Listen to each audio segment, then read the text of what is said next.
ho, ho, ho, mon ami. Is that you just happy to see me? Or is that just my Baguette? Hey there, Strat fans. It's Colonel Strat, the strategy extraordinaire here. And today, I'm diving back into Warhammer 3 to explain to you about the old French boys, the Baguette lovers, the Bretonnians. So, this is my second to last. I believe I just have Norska to cover after this for Warhammer 1 races. So Bretonnia is, not in the best position right now in the game 3.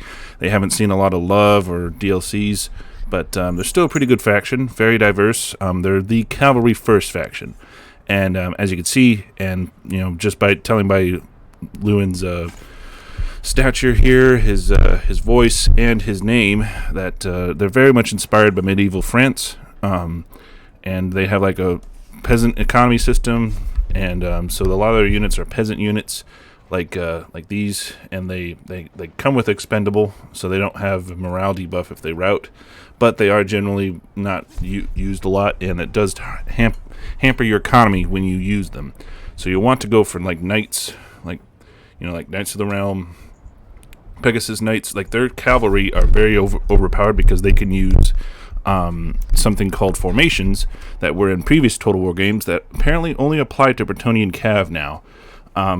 So they're very good at cavalry charges and very, very knightly and stoic and all that, but at the same time foster a whole bunch of peasants, which makes for a very great campaign experience that I'm glad to be able to show you today. So without further ado, let's get into the campaign.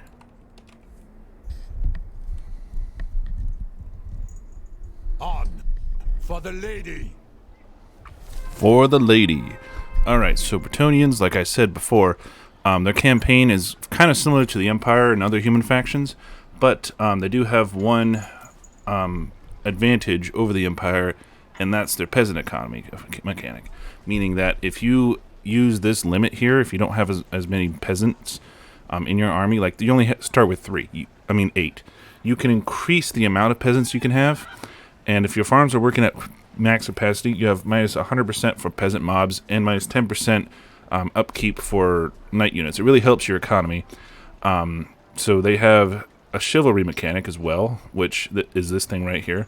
And chivalry is gained from winning battles and doing great deeds and following your oaths and taking your vows.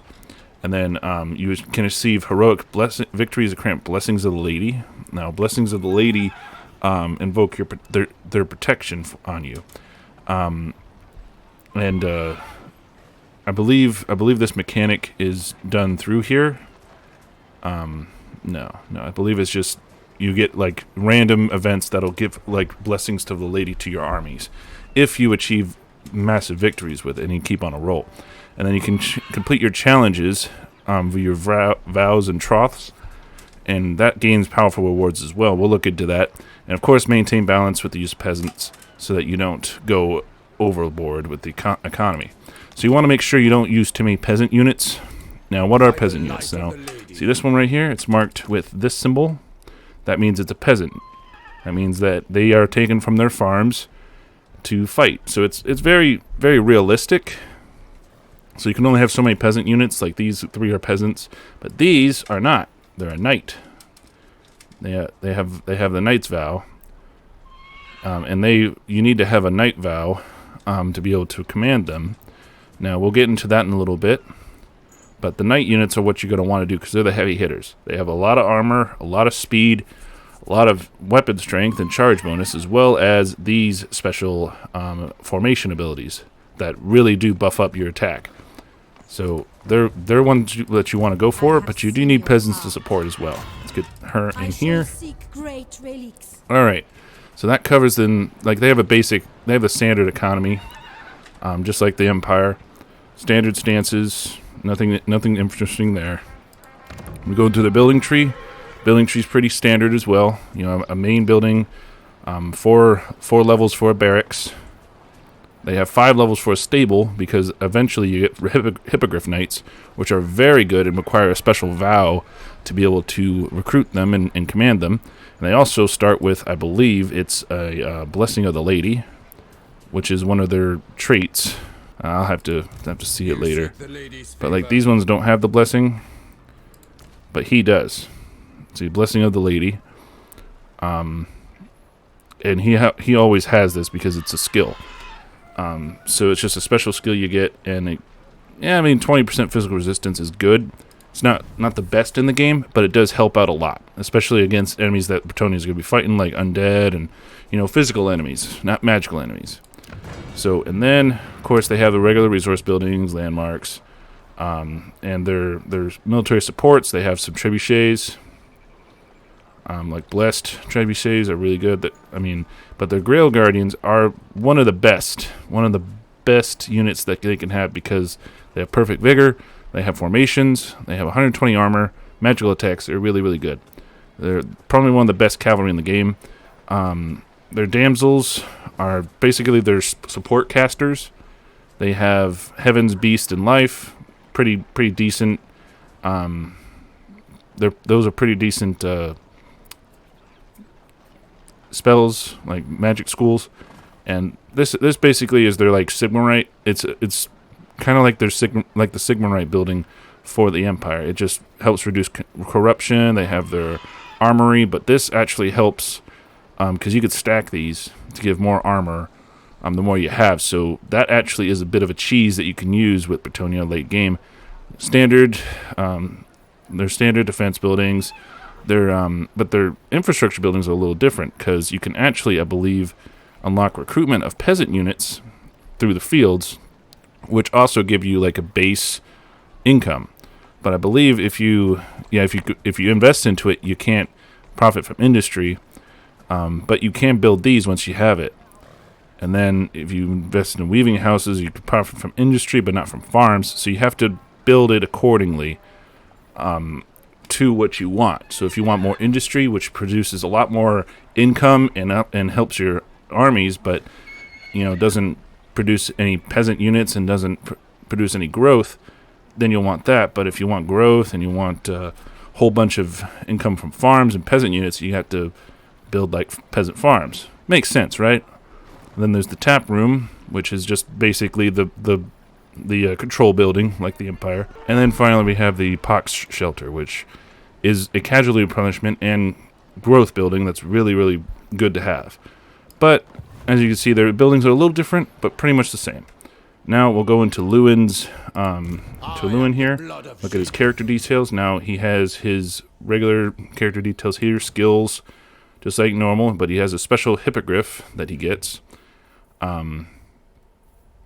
And he has, his special line. But he also has these. Next to his quests, to get his, special items, he has vows. Now, these vows he starts with all vows.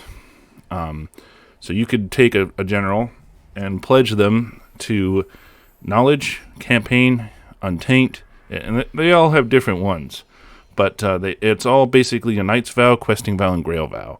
Now, the grail vow allows you to reduce upkeep for Grail Knights, Guardians, Royal Pegasus Knights, and Hippogriff Knights.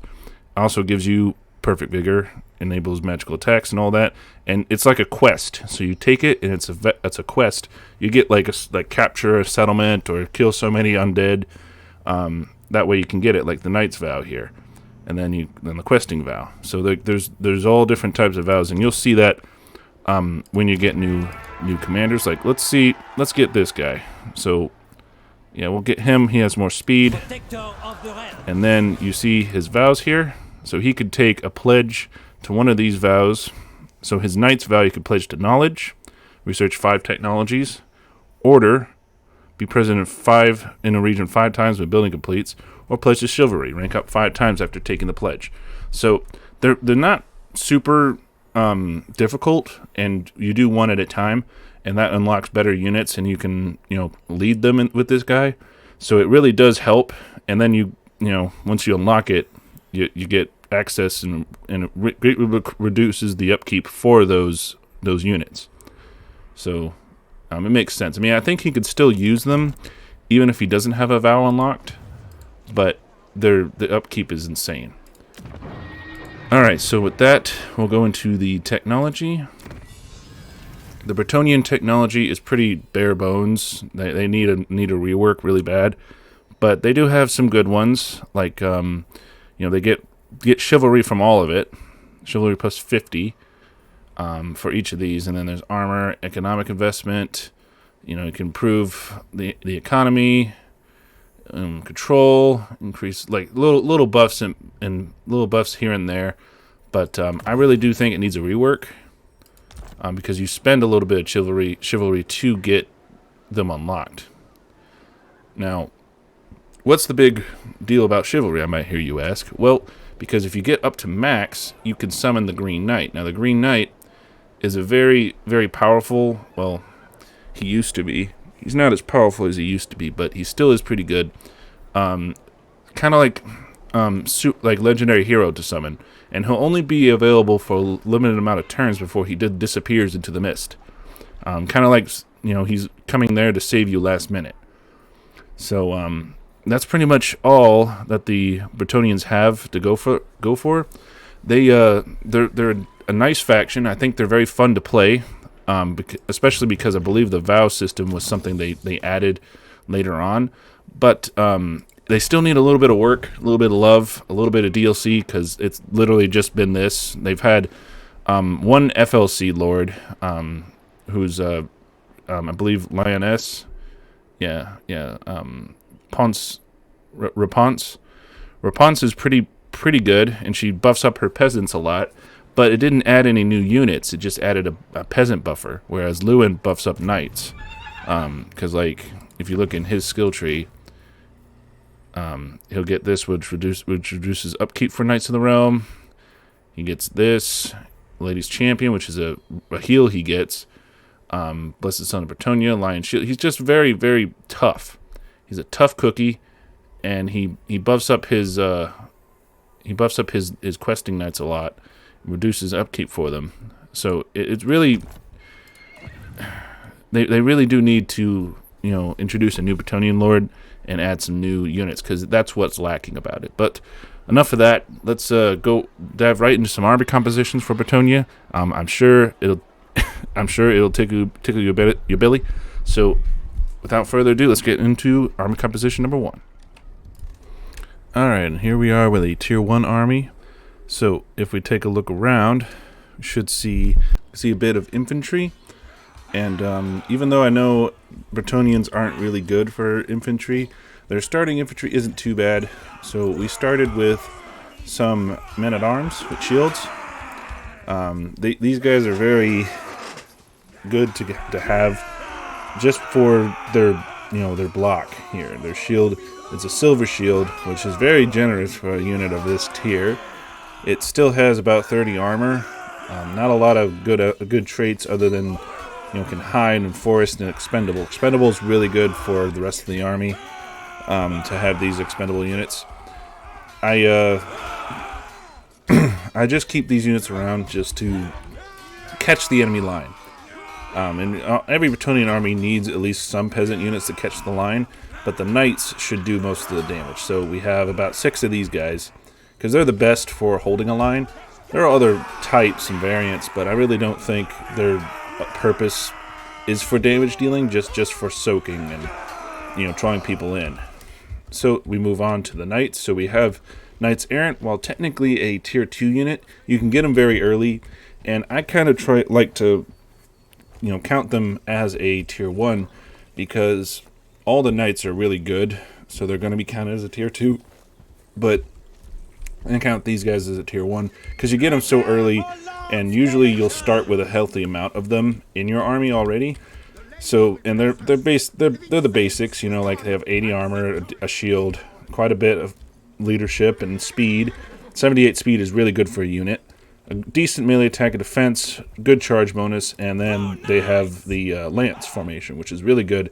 Increases their mass, acceleration, charge bonus, and speed. It's really good to have. And Bretonnian's all about the cavalry charges, so you want to make sure you have very good cavalry to do those charges. So we have about, I believe, 8 of these guys. And then for our missiles, which again, Bretonnian don't have a lot of missiles. All of their missile infantry are tier 1. So we have very limited options when it comes to missile infantry.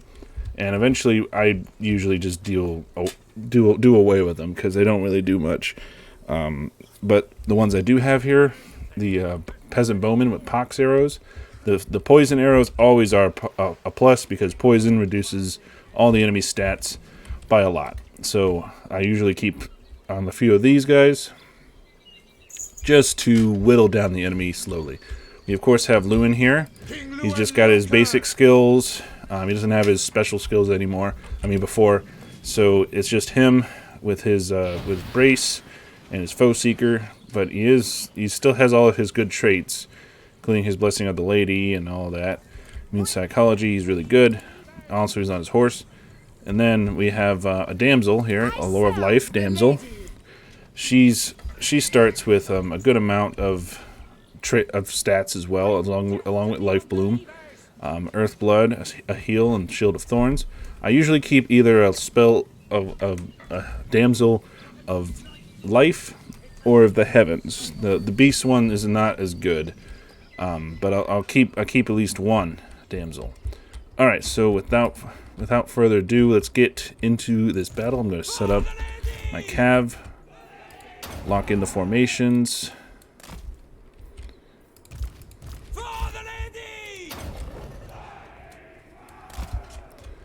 And then we have these guys.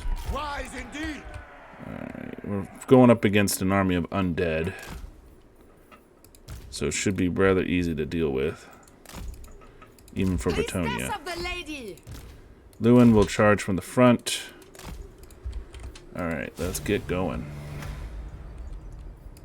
We serve the king! Baguette! Bowman ready! The lady's chosen! Priestess of the lady! The lady wills it! Shields, high! There's just a lot of zombies. King Lewin Leonquin! Knights of Bretonnia! Sons of Bretonnia! Moving a base! Man, I don't want you. No, come on. With haste! Over there. Alright. Yes!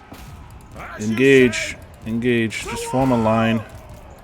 Yeah, you want to form a line so that the enemy doesn't have any forces around. And then you need the knights to do some flanking damage. And to go behind and do behind damage. It's really what you want to do with your knights. Cut that down! At speed! Alright, let's see. Let's do some healing on these guys. Battle ready! And then, cycle charges, of course, are your best friend. What do you bid? King of Bretonnia! Alright, Shield of Thorns. Cast that on those guys. Knights errant! The lion's will! At once! Of course, with the later calves, you can actually keep them in the fight for a little bit.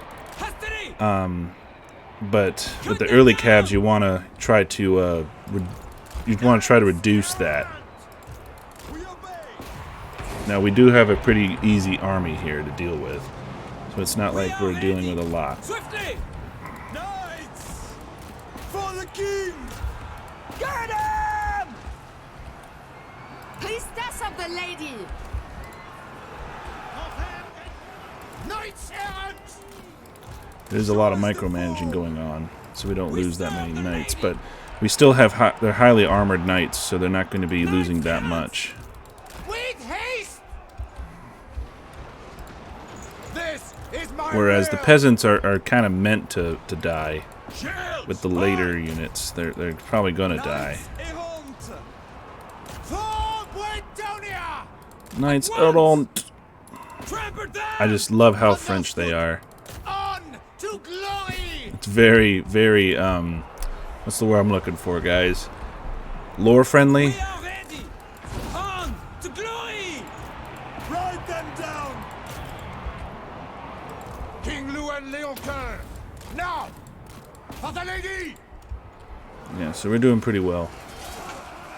And we can still keep these guys in combat a little bit, but they're not going to be as powerful because their lance formation reduces their melee defense. So that will be a decisive victory. Let's move on to composition number 2. Alright, and here we are with a tier 2. Now, if you've seen, we've already upgraded our main line to Battle Pilgrims and Foot Squires. Now, Foot Squires are a very, very decent unit for tier 2. They're probably one of my favorite units for the Bretonnians because they're still considered a peasant unit, even though they are very much better than peasants, and pretty much they're knights that are about to be they're about to become knights.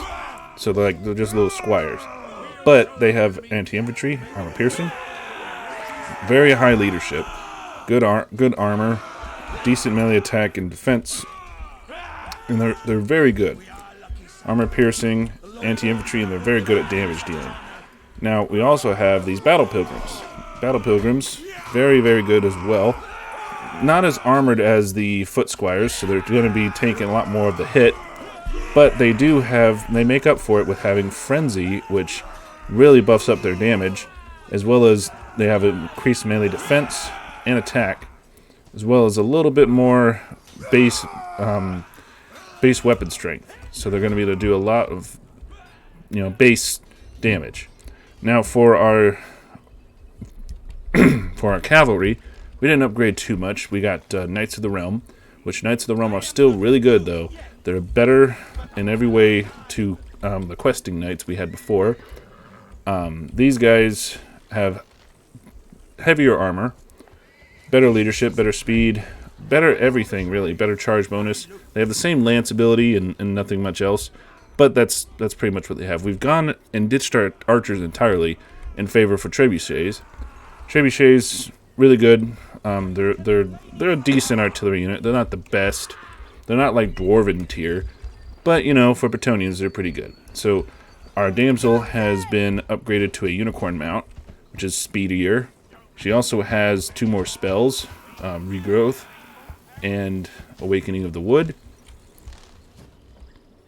Lewin has been upgraded to the skies with his new Pegasus, as well as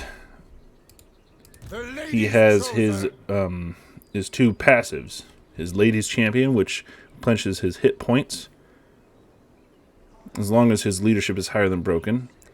His Beloved Son of Bretonnia, which increases his damage, charge bonus, and melee attack, and affects all his allies in range. So these guys get that trait as well once the battle starts.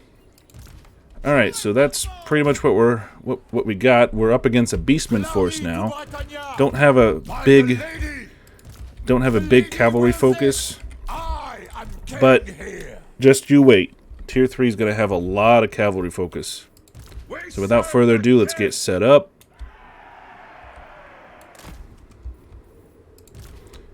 We'll have 2 things of foot squires on each side. It's kind of like a side force.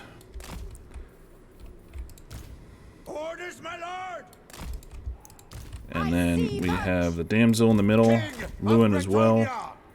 The trebuchets on straddling either side.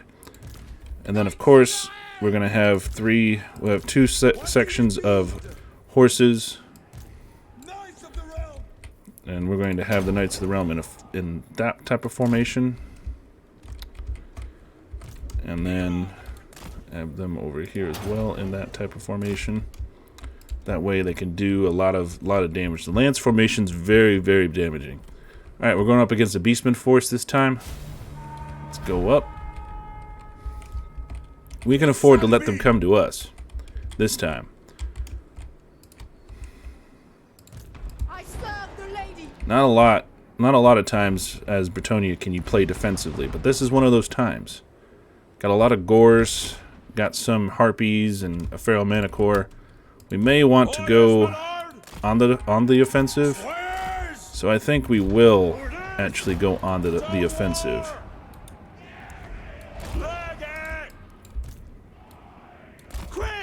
so that we can, you know, It is her will. keep our Battle pilgrims! so we can keep our guys defended. Knights of the Ring. What orders? We fight for Bretonnia! Righteous fury. Yep.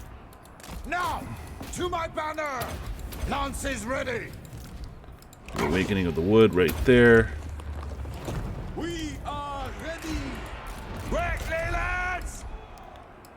Let's get these guys around. Charge! Full tilt! Post haste. So we can get at the enemy archers. Knights of the Realm! For Bretonnia! Yeah. See, that's the best thing you can do is get at the archers. Oh, jeez.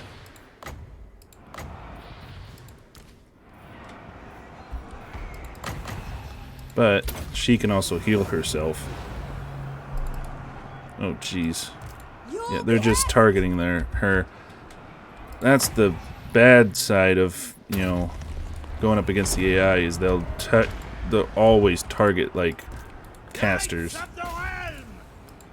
Single entities are dead when they go against missiles. Oi! Men of Bretonnia! All right. Sorceress. All shall know my power. Righteous fury! All knights! For Our Lady! Now our knights are coming in to save the day, and they can actually hold their own. For the Lady of the Lake! Hastily. At once! For Bretonnia! For Bretonnia. Ride to glory! Damsel. Battle pilgrims! These guys need it the most. Knights of the Ring. Yep, and that'll do it for this battle. Alrighty. Now let's move on to a tier 3. And finally here we are with a tier 3 army setup for Bretonnia. Now, there's some exciting things going on here. So, already you've noticed that our infantry is very, very, very low. Like, we only have about 5. But they're all foot squires, including one that is the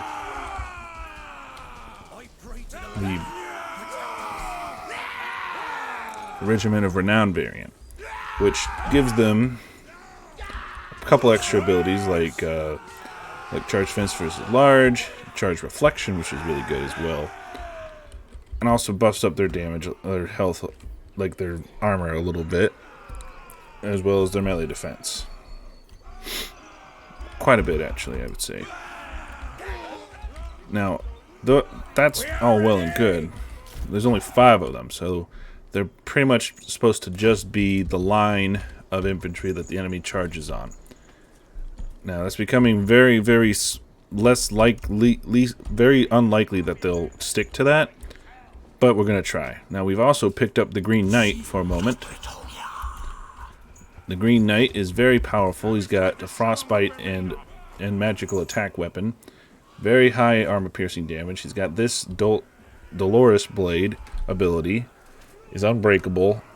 He's also got the Sacred Guardian, which replenishes his hit points. Blessing of the Lady. Physical resistance 40 already. On top of the Blessing of the Lady, probably makes it 60%. Excellent charge bonus. No armor. But again, he's almost ethereal. So all of his armor is his, like, ethereal presence. So he will always be like ethereal type. but his weakness is magical weapons. So then we have Lewin Leoncoeur, who's on his special hippogriff mount. I believe his name is... I'm trying to remember the name of his hippogriff mount. But anywho, he's got his sword of Couronne, his shield of Couronne, his lion's shield as well. So he's buffed up quite a bit. Quite a bit. And then next to him is a paladin, which we picked up. That'll help him in battle as well. And they also have Guardian, which, you know, affects lords and heroes, which will buff up Lewin even more when he's next to him. And also they have these two are just items you get, random items, but he's got his like Onslaught, Foe Seeker, you know, he's a melee hero. And then our damsel on the ground on her unicorn mount is upgraded to have Dwellers from Below and Flesh to Stone, which will really help our infantry keep the line held. Now we get to the good parts. You get to the good parts. The juicy flying cav that we have for Bretonnia, the Royal Hippogriff Knights. Very, very juicy looking, very dangerous, have Blessing of the Lady. They're flying, they cause terror and fear. Siege attacker, they have 135 armor piercing damage, like holy Jesus. They have 43 melee defense, 54 melee attack, 90 armor. They can stay in fights if they want to. Now, for our mainline cavalry, we have 6 Grail Guardians. Now, the Grail Guardians are really good because they have perfect vigor, meaning they'll never tire. So that means they'll never get any debuffs from tiredness. They have Lance formation, Blessing of the Lady, of course, immune to psychology, 120 armor with a shield, and they have 43 melee attack with magical attacks. Incredible melee defense, so they can stay in fights really, really, really long. So I like to have at least the main line of our... I like to have at least the main line of our cavalry force to be Grail Guardians, if at all possible, because they're just that good. And then, you know, Hippogriff Knights do the damage, but the Grail Guardians receive and tank most of the damage, because they can actually stay in combat for a healthy amount of time.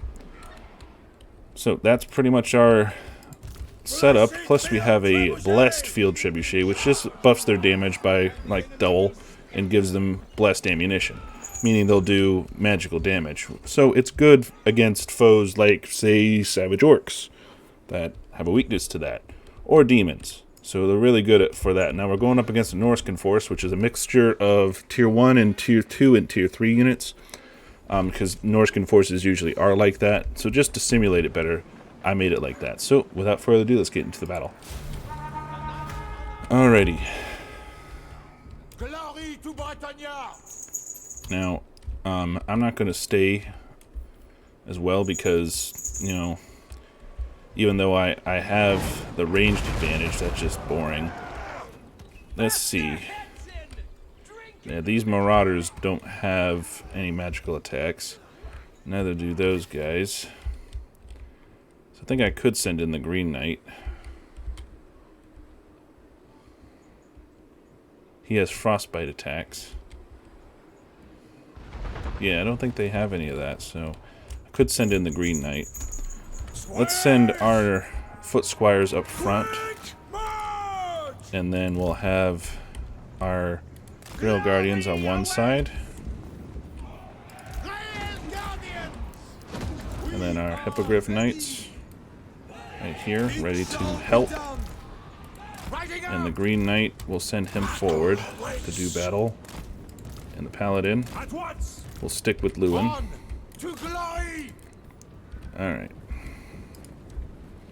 Now the enemy has a lot of their forces hidden, and probably for good reason. Yeah, there's their Marauder hunters, and the Marauder himself. Alright, the Green Knight's gonna go in, activate his blade. Child of light. Let's need that to help him out. Post haste. Squares! Aye! What orders? Squires! For the king! Bretonnia! Let's go into the green to help the Green Knight. Paladin of Bretonnia! Yep.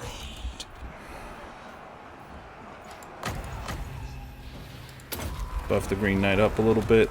Get him into there. And into there. Cut them down! Yep. Let's go take care of those guys. Full tilt! For the king! Oh, the Skin Wolves, they got over there. The Trolls got over there. Grail Guardians!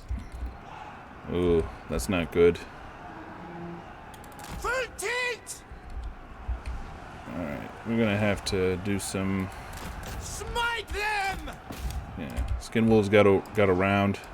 Men of Bretonnia! And yeah, our guys are not doing so well against the Marauder champions there. By the lady! Let's help them out. Ready! Squires! Armed and ready! Come on, lads! Hastily! Battle ready! Let's chase them down. Put it! Yes! Grail Guardians! Post haste! The lady protects me! Pure of heart! Victory is Let's go help them. Green Knight, you should go chase down these Marauder Hunters. Awaiting orders! Take care of those Ice Trolls. We don't want them coming back. Armed and ready! Let's take care of those Marauder champions. We don't want them staying. Yeah, those ones are a nasty unit. Yeah, they're not staying.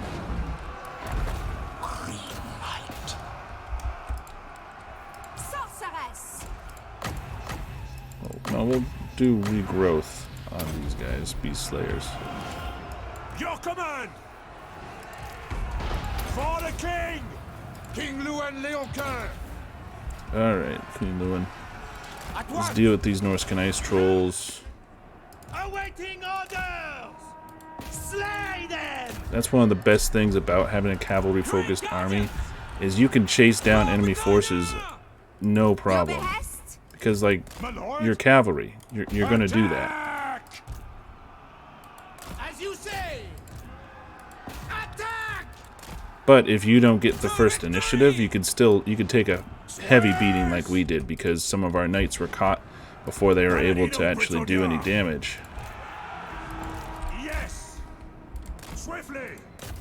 Priestess of the lady! Where that wasn't too big of a problem, it still was a big enough problem that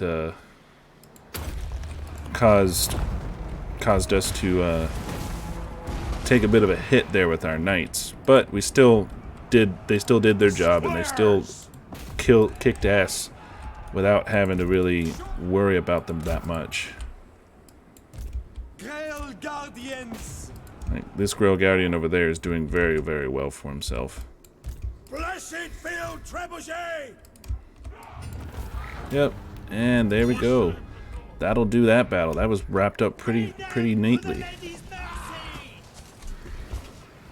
Yes! Yep, and they just look awesome too. Yeah, they're awesome in battle. Alrighty, and that'll do with Tier 3. We'll wrap this up now. Oh, so that concludes my Bretonnian Let's Play. Sorry about that. I was just choking on my Baguette. But anywho, I know that terrible Frenchman impression. But anywho, that concludes my Bretonnian guide. So I hope you guys enjoyed it and enjoyed seeing the medieval peasant